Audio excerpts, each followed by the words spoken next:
from the moment I started my journey and my interview process here at McBIC, I just knew something was different.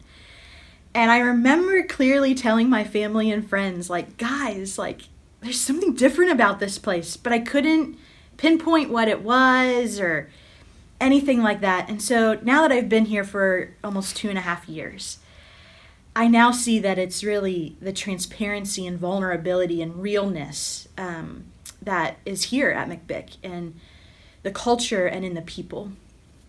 And so comparing that, though, to where I came from, it's like night and day in some regards.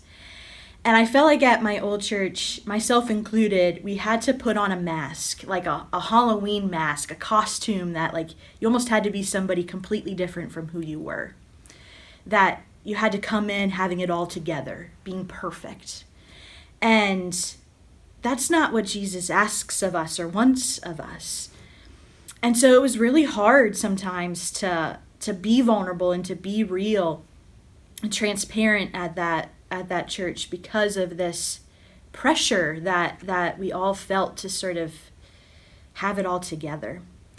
And so coming here to McBIC and experiencing for the last 2.5 years this transparency and people sharing their stories with me, and the rawness and realness of how God has just been drawing them closer to himself, and just their willingness to share. And that's happened to me numerous times, like throughout my time here, of just people sharing their encounters with God and how through their transparency God has met them. And so I'm so grateful to be a part of McBIC and to experience that, and to have my own sense of being able to be transparent and vulnerable with people, and to share my story, and then how God has met me and healed me. And we'll talk more about that in a couple of weeks. But just that, when you are able to be transparent, God just meets you there and is there and transforms you and changes you. And so as Lane was talking, sharing about the woman anointing Jesus' feet, in kids ministry we do something that we put ourselves in the story.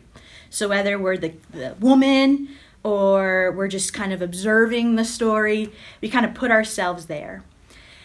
And when I put myself in that story, even as I'm talking right now, I can feel the rawness and the emotion that the woman had and was experiencing. And so I just encourage all of us to put ourselves in that story. And even as I'm talking, I can feel it, like just inside of me, just this realness and transparency that she had with Jesus, and this great love that she had for him. Now, we don't know what happened before this encounter with Jesus that she had, or what happened after. But I like to think that this woman was changed by her encounter with Jesus. The way that she just showed up just exactly who she was. She didn't feel like she had to come to Jesus perfect and have it all together and be this person that she wasn't, to put that Halloween mask on per se. She just came as who she was. And that's at McBIC, that's who we are, is we just get to come exactly who we are. And through that transparency and vulnerability and realness with Jesus and with others, he transforms us and changes us and draws us more and more to himself. And so I am just grateful. Not every church has that value, that culture, but I'm just so grateful that I'm here at McBIC and I've been able to experience that personally. And if you're here and maybe you're new to McBIC and you're hearing this for the first time, and I just encourage you to just be open to receive whatever God has for you. I was there. I came from this environment that was, you had to have it all together, and to then enter into this place and have people be so transparent with me and sharing their stories of how Jesus has changed them, has allowed me then to be changed and transformed by Jesus.